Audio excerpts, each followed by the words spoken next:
welcome, everyone, to an all-new episode of GVN Under 10, a new podcast concept that me, Tia, and AJ came up with where we will be breaking down numerous topics in under 10 minutes. So today's episode, we will be breaking down best moments of The Mandalorian. So without further ado, let's get right into it. AJ, what was your favorite moment of The Mandalorian?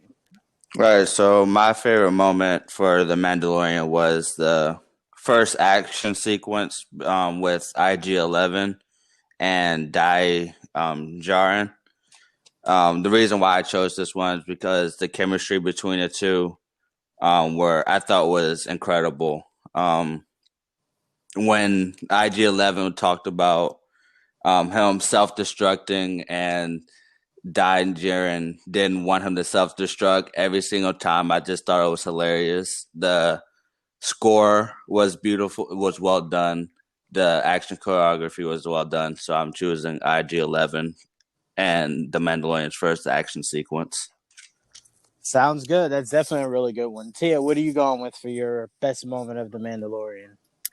So I guess that this wouldn't constitute as everyone's best moment, but I certainly really loved it, and I don't know the name, so please don't kill me, but it's the episode where Mando has to team up with all those other mercenaries who clearly are gunning for him. And so the whole episode is obviously him getting out, there's all that stuff that's going on. But the best moment is when he releases the one guy to go back to the base and he leaves, and you think that they're going to send out their fleet to go attack Mando, but then you find out that he planted a tracker in that one guy. So pretty much the officials are coming to attack them. And I love that moment just because it shows how Mando is just so much more ahead than most people. Even if you think that you have the upper hand against him, he usually comes out with something that puts him on top. And that scene in particular just kind of proves that he is definitely not one to underestimate. Yeah, me and AJ being very big Star Wars fans understand, and I don't think a lot of people understand how important bounty hunters are to the Star Wars story. It's not just guys with lightsabers. But that episode specifically, Tia, is the main reason why I still to this day think Taika Waititi should direct a Cad Bane movie, because capturing the idea of how cutthroat all bounty hunters are. Whether you have a code, whether you don't have a code, how cutthroat they are. That episode, legit, if you're curious on how cutthroat bounty hunters are in the Star Wars universe, that episode cleared up everything for you. And it was so well shot. So many times where you think Mando got caught. Nope, he didn't. Then you thought, oh man, is he dead? Nope, he isn't. And the biggest shock of that episode here that does not get talked about enough is the fact that Mando, when he very well could have, and it looked like he did not. He didn't kill He didn't kill not one of the members. And I thought that was more important than anything that episode had to showcase, because he could have, and it looked like he did when the door dropped on the guy. It's like, how do you not die? Those doors are very dangerous in the Star Wars universe. But that was very well shot, and I can't give Favreau and those guys enough credit for how well written and how well shot that episode was. So great pick to you. If no one else is talking about it, then shame on them. That was very well shot. For mine, I'm going in credit scene. The moment that I remember telling Nick when we heard about The Mandalorian being made, I remember telling Nick on that very episode, Tia, you might have been with us on that episode, I want the Darksaber. And I remember Joel, in typical Joel fashion, you got to wait. Just wait. I'm sure at some point down the line they'll do it. And I'm like, no. There's no need to wait. Do it immediately. Do it as soon as you possibly can.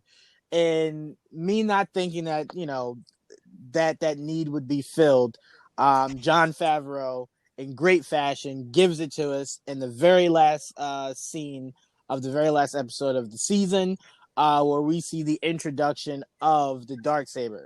Now, Gene, who plays that character, who is wielding the Darksaber at the end of the end credit scene, did say we will be seeing a lot of the Darksaber come next season. So I cannot wait for that. I'm a huge fan of what Star Wars: The Clone Wars did to the mythos of the Mandalorians. It did a great job. I loved Pre Vizsla. I would love to hear if Pre Vizsla exist in this Mandalorian world. We obviously know he's dead, but did the saber get passed down from the events that we saw from Star Wars: The Clone Wars? Go ahead. And Giancarlo Esposito played that role so perfectly that I would have been really upset if we didn't get the chance to see him again. No, I completely agree with you. He is one of the more talented actors that just does not get talked about enough.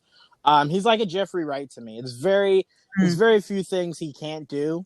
And he does all things so well, but he just doesn't really get talked about enough. That's why you hope this is a larger stage to kind of get the conversation going on him, just like you hope the Batman is a bigger stage for Jeffrey Wright to just get mentioned more. But yeah, no, I love that moment. It spoke volumes to me. I will say, AJ, I was disappointed because I remember when I first saw his gear, I was really hoping he'd be an Inquisitor. But then I remembered Inquisitors didn't really exist past that point. Not really. So I'm like, nah, he couldn't have been an Inquisitor. But I am really curious to see his mythos, the story behind his character, how he came to get the Darksaber. And, I'm just waiting for the day where Mando has it and adds it to his collection of weapons. Like, that's the biggest thing for me. We kind of ran through this really quickly. I think we've only done like 6 minutes of talking. So I'll give you guys one more go around before we wrap up this episode. AJ, one more go around. What was another moment that stood out to you from The Mandalorian? Well, that one was going to be my pick. The moment with the Darksaber, I thought was badass. I honestly don't think they will let Mando keep it, but that's another story. My next pick will be Din Djarin. Din Djarin comes back for Baby Yoda. I thought the scene where he scouts out the hideout with all the clone troopers, and I just felt like him. It shows that scene itself shows that he is willing to protect someone other than himself. And I thought that really just developed his character really well. The action, once again, the score of that scene the score for the whole series was brilliant in my opinion. Mm-hmm. And I just felt like it just showed his true intellect.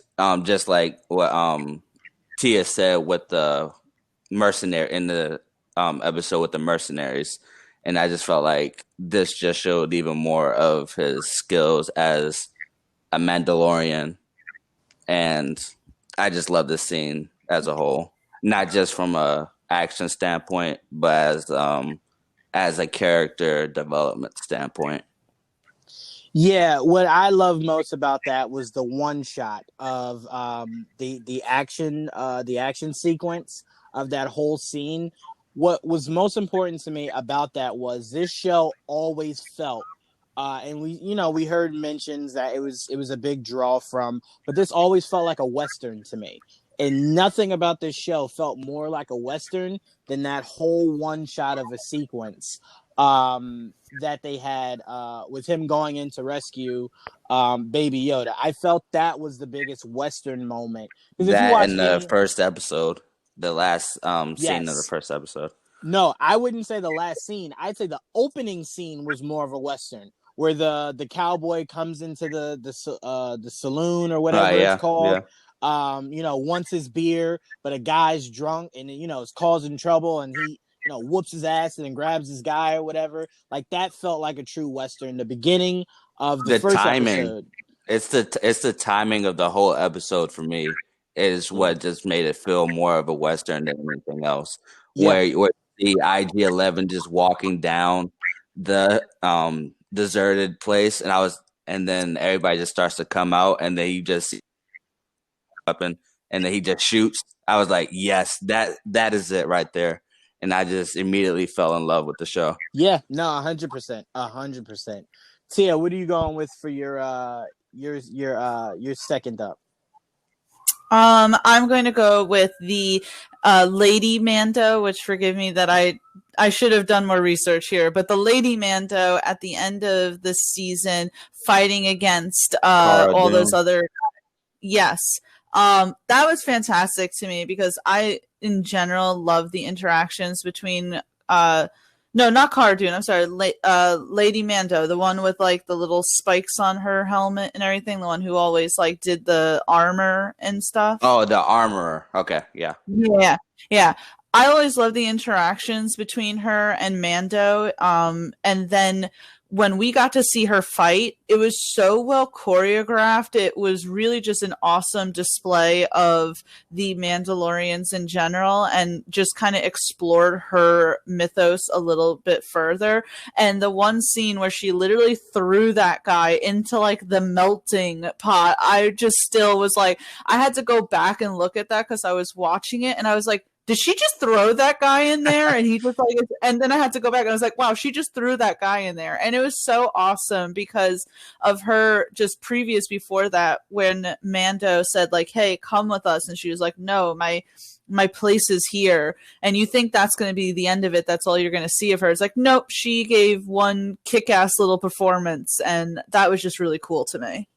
Yeah, I add that to badass woman fight scenes. That's pretty high up there. Nothing will ever beat Kill Bill or Hit Girl. Those are very high for me, like extremely high. But this is up there. This is in my top 5. I think the main thing that I loved about not only her character being like a mother figure to Mando, seemingly kind of being like his compass, but what I loved most about it was she kind of seemed like one of those people that was like, those people that you always see that's like really quiet, but like everyone knows like you don't mess with them. She very much seemed like that. Like everyone respected her and they knew like, yo, if she says chill out, let's chill out. I love that. But one thing I can definitely say about Jon Favreau is that this is the best action I've ever seen in anything live action Star Wars ever. There's nothing I've ever seen better than this. As much as I want to put that Darth Vader Rogue One scene up there, this whole season capitalized action for Star Wars, live action wise, like we've never seen before. Maybe Anakin versus Obi in Revenge of the Sith, because I thought that was beautifully choreographed. But this just took everything to a whole nother level. So huge shouts out to AJ who came up with this topic for this episode. And I want to thank you, AJ, and you, Tia, for joining me for an all-new episode of GVN Under 10. Hopefully we did this under 10 minutes or right about 10 minutes. But either way, we did a great job on this episode. And we hope everyone who listens either goes out and checks out The Mandalorian if you have not seen it, or goes back and rewatches it to kind of see some of the moments that we pointed out to see if you agree with any of them. But till next time, peace.